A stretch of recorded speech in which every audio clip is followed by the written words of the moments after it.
Welcome to mathematics जीवे। मैं पवन sir आप सभी का एक बार फिर स्वागत करता हूं। तो आज हम लोग क्लास 10th का मैथ्स 2 आगे बढ़ाएंगे, जिसका नाम चैप्टर नंबर कौन सा चल रहा है 5, जिसका नाम है निर्देशांक भूमिति। इस चैप्टर को आगे हम लोग क्या करेंगे, कंटिन्यू करेंगे। जैसे आप जानते हैं कि चैप्टर नंबर 5 में अभी तक हम लोग 5.1 और 5.2 के 7 सम्स कर चुके हैं, यानी कि कुछ सम्स और बाकी हैं, 4-5 सम्स बाकी हैं।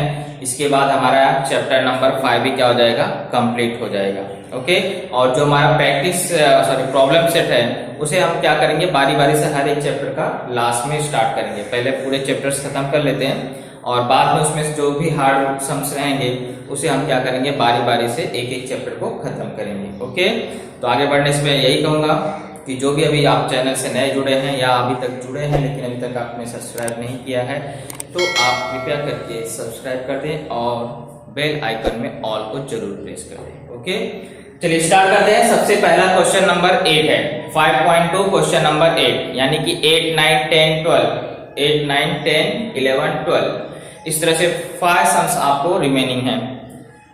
तो क्वेश्चन नंबर 8 में क्या दिया गया है कि एक त्रिभुज है ABC, एक त्रिभुज है ABC जिसमें A का निर्देशांक दिया है, B का निर्देशांक दिया है, C का निर्देशांक नहीं दिया है। और साथ ही साथ प्रश्न वाला ये बोल रहा है कि बिंदु G जो है इस त्रिभुज का क्या है, केंद्रव है।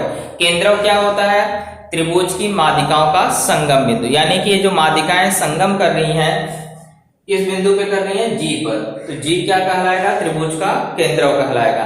और इस केंद्रव का निर्देशांक दिया गया है, यानी कि त्रिभुज के तीनों शीर्ष बिंदुओं में से 2 का निर्देशांक दिया है और केंद्रव का निर्देशांक दिया है। तो आपको बोल रहा है बिंदु C का निर्देशांक क्या होगा।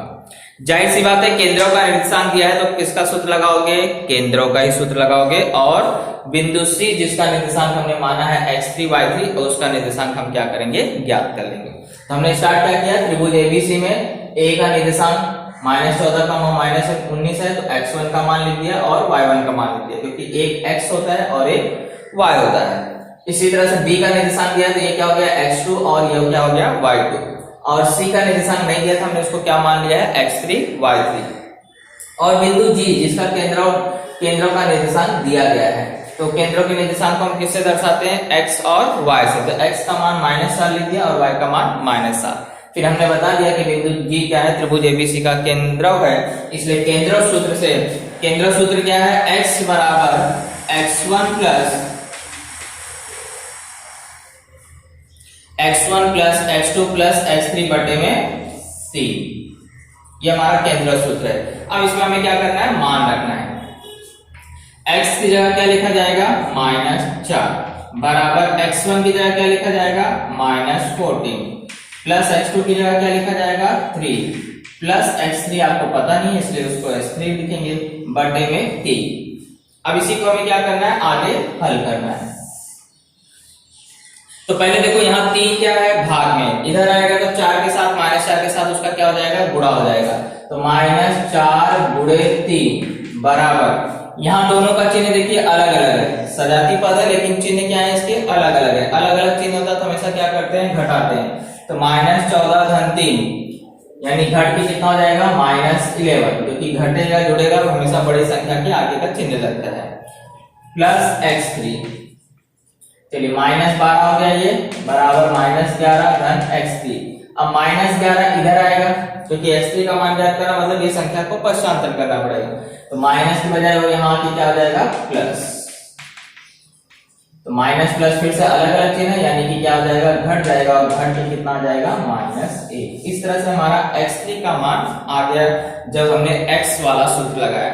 अब y वाला सूत्र लगाइए, तो y बराबर क्या हो जाएगा, y1 plus y2 plus y3 बटे में 3। ये केंद्रों का सूत्र आपको याद होना चाहिए। चलिए y की जगह क्या लिखोगे, -7 बराबर y1 की जगह क्या लिखोगे, -19 प्लस y2 की जगह क्या लिखोगे, 5 प्लस y3 बटे में 3।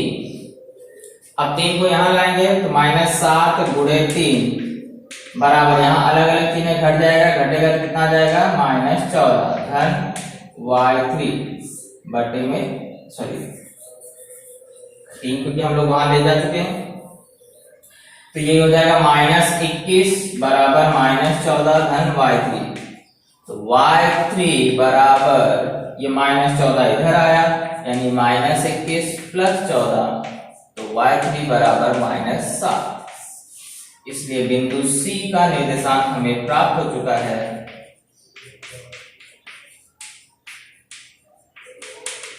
निर्देशांक में पहले किसको लिखते हैं, x को लिखते हैं। तो x3 का मान कितना है, देखिए -1, इसलिए पहले -1 लिखा जाएगा, फिर बाद में -7।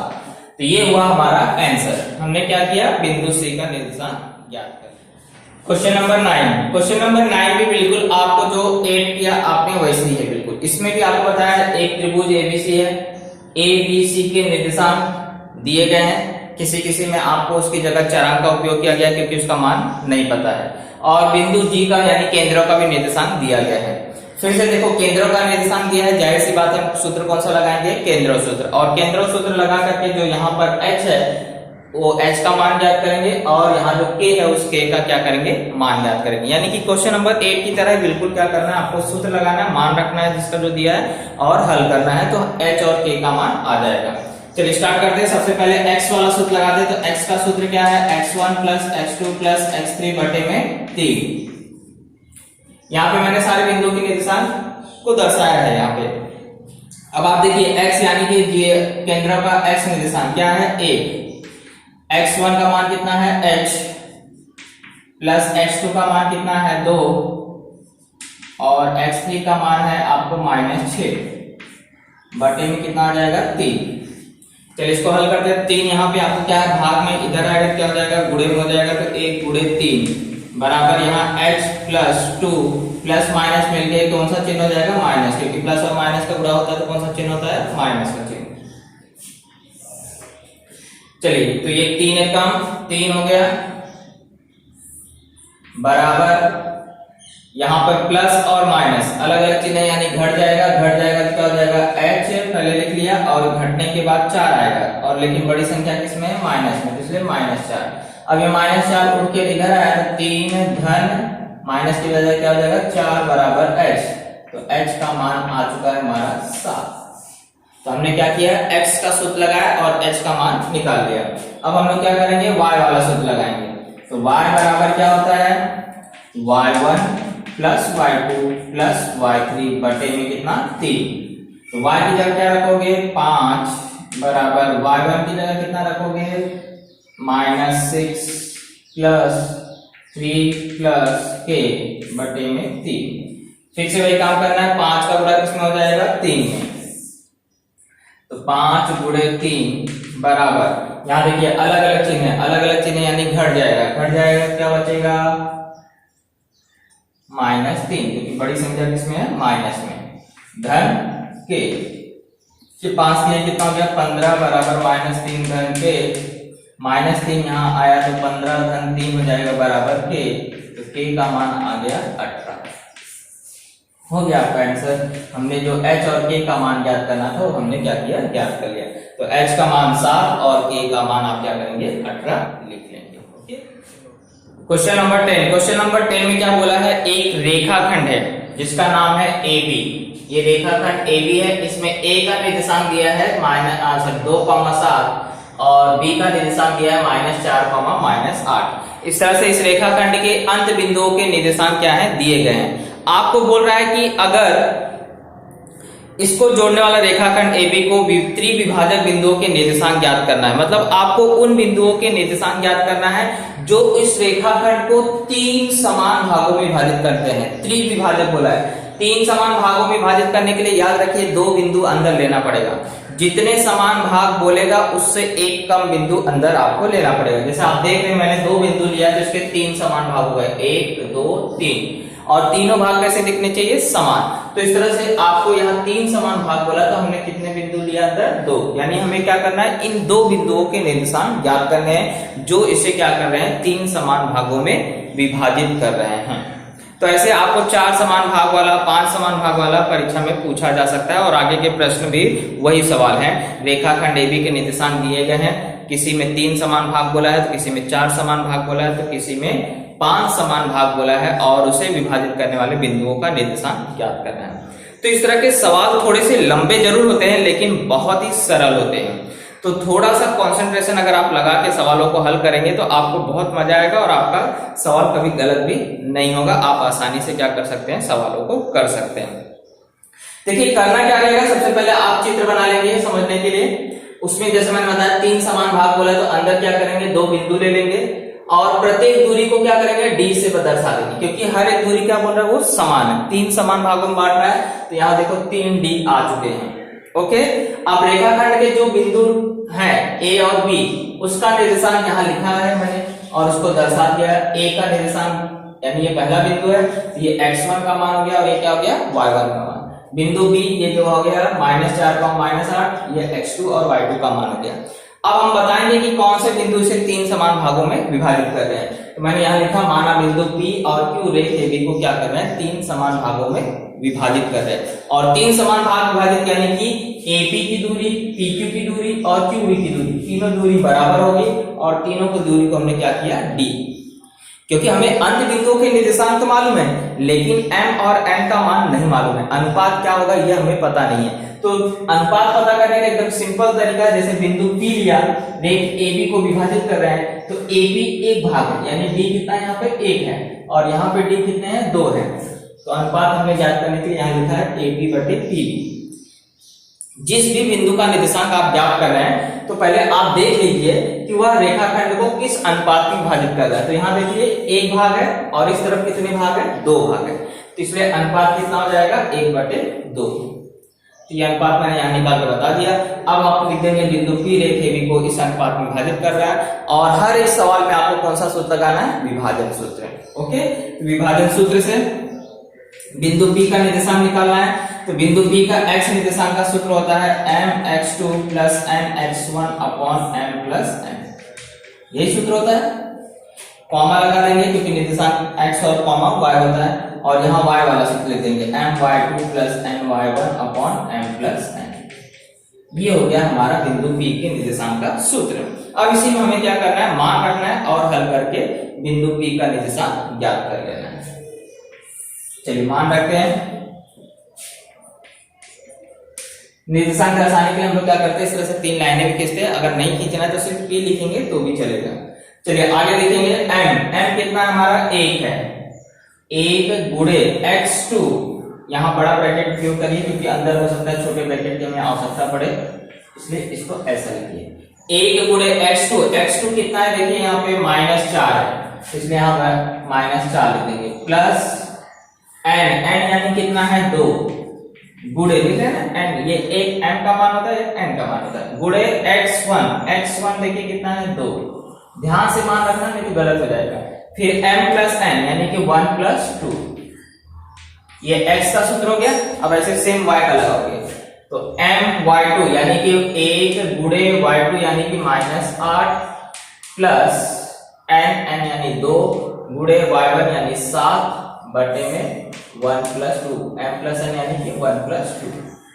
अब हमने मान रख दिया, अब इसी को हल कर लेंगे तो हमारा बिंदु P का निर्देशांक आ जाएगा।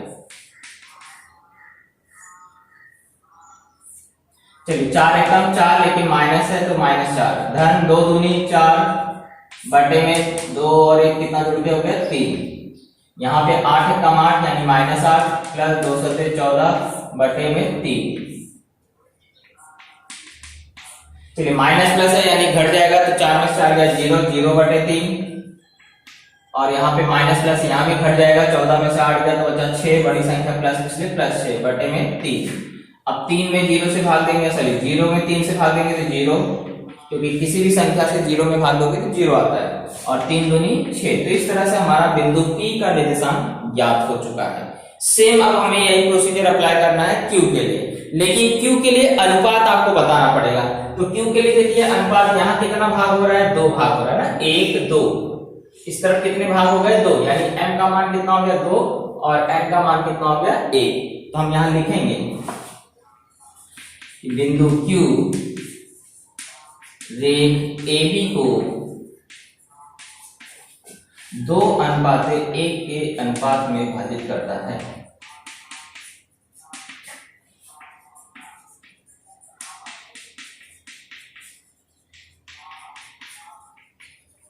इसलिए जो हमारा m अनुपात n है वो अब कितना हो जाएगा, 2 अनुपात 1 हो जाएगा।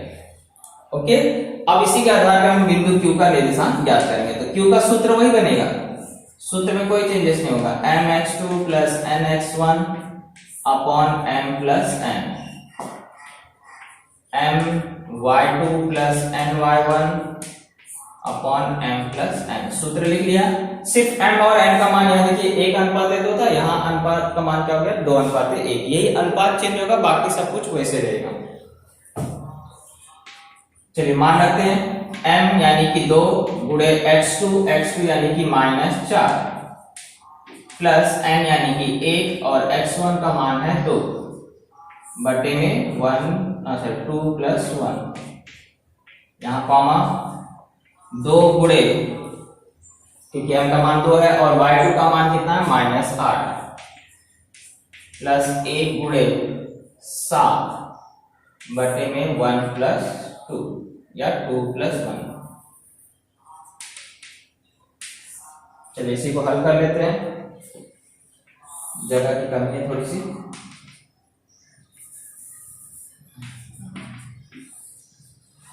चलिए हल करिए, 4 दूनी 8, लेकिन माइनस में है तो -8 प्लस 2 1 कम 2 बटे में 3, कॉमा यहाँ पे 8 दूनी 16, लेकिन माइनस में, प्लस 7 1 कम 7 बटे में 3,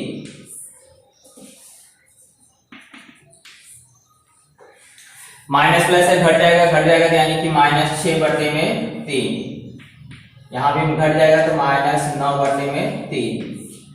अब 3 से इसको भाग दे दीजिए, 3 दूनी 6 होता है यानी -2 और यहाँ पे -3। इस तरह से हमारे दोनों बिंदुओं के निर्देशांक आ गए हैं। बिंदु P का निर्देशांक 0,2 और बिंदु Q का निर्देशांक -2, -3। तो आप आंसर क्या लिखेंगे, 3 समान भागों में विभाजित करने वाले बिंदुओं के निर्देशांक क्रमशः 0,2 और -2,3 है। ओके, तो इस तरह चाहे 3 समान भाग का हो, चाहे 4 समान भाग का हो, चाहे 5 समान हो, हर एक सवाल को इसी प्रकार से करना। चलिए क्वेश्चन नंबर 11 में, इसमें भी आपको रेखाखंड AB दिया गया है और उसके निर्देशांक भी दिए गए हैं, लेकिन यहाँ 3 समान भागों की बजाय 4 समान भाग कर दिया है। ऐसे 12वां सवाल में 5 समान भाग कर दिया है, यानी कि सिर्फ भागों की संख्या बढ़ा रहा है, बाकी कुछ सवाल में नहीं है। आपको यहाँ 4 समान भाग करने हैं, यानी कि आपको अंदर कितने बिंदु आएंगे उससे 1 कम।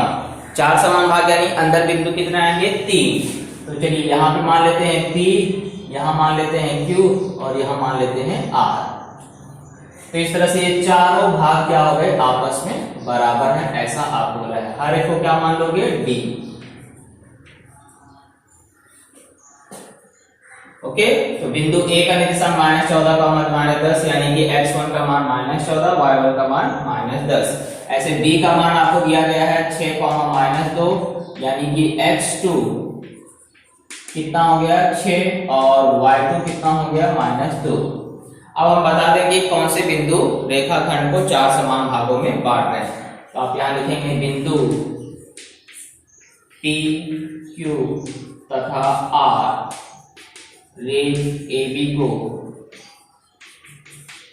4 समान भागों में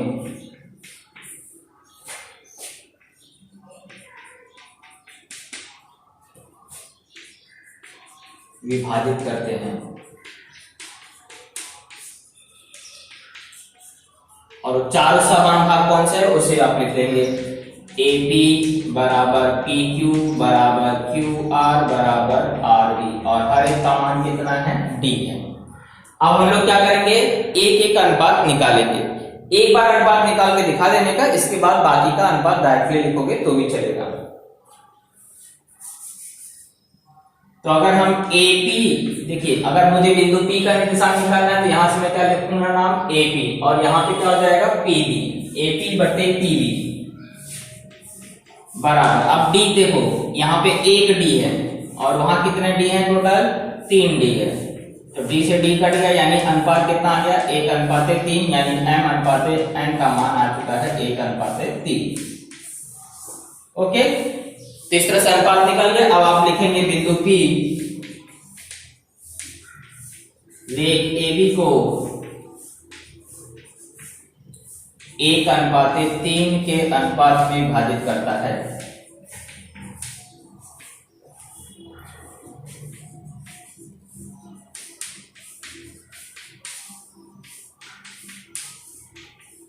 चलिए अब विभाजन सूत्र लगाएंगे।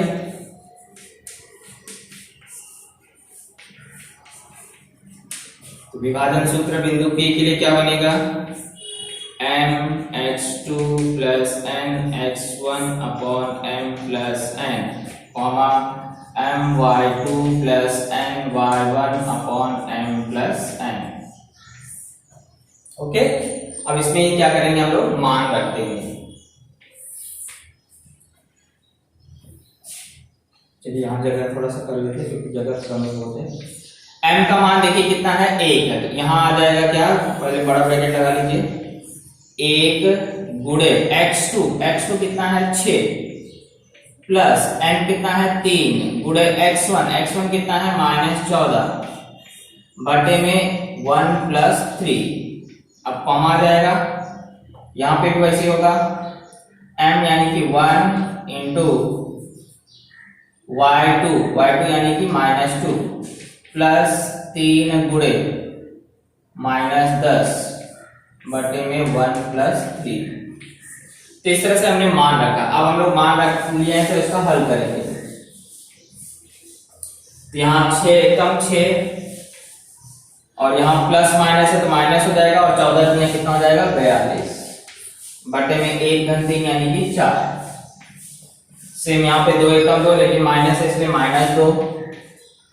यहाँ भी देखिए माइनस इंटू प्लस माइनस हो जाएगा, और 10 यहाँ 30 बटे में 4। तो 42 में से 6 गया यानी कि 36, लेकिन बड़ी संख्या किसमें है, माइनस में, यानी कि -36 बटे 4, और यहाँ हो जाएगा -32 बटे 4। भाग दे देंगे तो p का मान आ जाएगा -9 बटे -8। तो इस तरह से हमारा क्या हुआ, एक बिंदु का निर्देशांक ज्ञात हो चुका है। सेम ऐसे अब आपको क्या करना है, q का निर्देशांक ज्ञात करना है। लेकिन q क्या दिखाई दे रहा है, आपको मध्य बिंदु दिखाई दे रहा है, इसलिए मध्य बिंदु सूत्र लगा देंगे तो अच्छे से जल्दी हो जाएगा। चलिए मध्य बिंदु सूत्र लगा देते हैं। तो यहाँ लिखेंगे बिंदु q, तो यहाँ अनुपात निकालने की जरूरत ही नहीं है, एक AB का मध्य बिंदु है।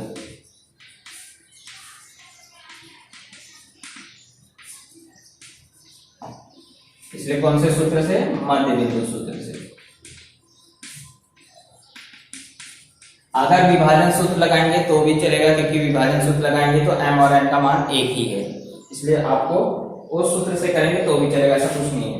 तो q सूत्र क्या होगा, x1 प्लस x2 बटे में 2 और y1 प्लस y2 बटे में क्या आ जाएगा 2। मान रख दीजिए फटाफट। x1 यानी कि -14 धन x2 6 बटे में 2, y1 -10, y2 भी माइनस में तो -2 बटे में 2, प्लस माइनस कर जाएगा माइनस हो जाएगा। चलिए q माइनस प्लस से घट जाएगा तो -8 बटे में 2, यहाँ जुड़ जाएगा तो -12 बटे में 2। अब भाग दे दीजिए, भाग देंगे तो q का मान आ चुका है -4, -6। तो हमारे दो बिंदुओं के निर्देशांक पता चल चुके हैं, सिर्फ एक बचा है, अब उसी को हम लोग क्या करेंगे, याद करेंगे। तो R देखिए किस अनुपात में विभाजित कर रहा है, यहाँ 3 भाग है और यहाँ 1 भाग है, यानी 3:1 के अनुपात में विभाजित कर रहा है। तो बिंदु R रेख AB को 3:1 के अनुपात में विभाजित करता है।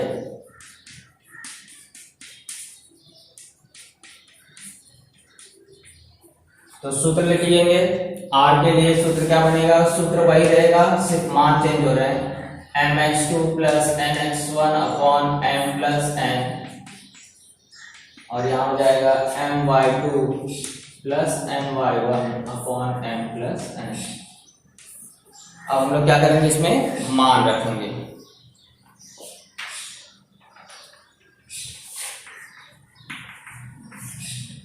चलिए मान m की जगह कितना रखना है, 3, 3 गुणे x2 कितना है 6 प्लस एंड 1 है गुणे x1 यानी -14 बटे में 1 प्लस 3 या सॉरी 3 प्लस 1 लिखिए m फिर से क्या आ जाएगा 3 गुणे y2 यानी कि -2 प्लस 1 गुणे -10 बटे में 3 प्लस 1। ओके, अब मान रख दिए हैं, अब हल कर लीजिए। तो 6 18 यहाँ प्लस माइनस से गुणा होगा -14 एकम 14 बटे में 4, यहाँ 3 दूनी 6 यानी -6, यहाँ भी माइनस है तो -10 बटे में 4, 18 में 14 गया तो 4 बटे 4 और यहाँ जुड़ जाएगा तो -16 बटे 4। अब भाग दे दीजिए तो r का मान आ जाएगा 1, -4। इस तरह से हमारा तीसरे बिंदु का भी निर्देशांक ज्ञात हो गया, तो इसे नोट डाउन कर लीजिए। और क्वेश्चन नंबर 5 भी बिल्कुल इसी के जैसा है, बिल्कुल डिफरेंस नहीं है, इसमें 4 भाग थे, अब इसको 5 समान भागों में विभाजित किया गया है, तो इसे आपको इसी प्रकार से हल करना है। ओके, इस तरह से हमारा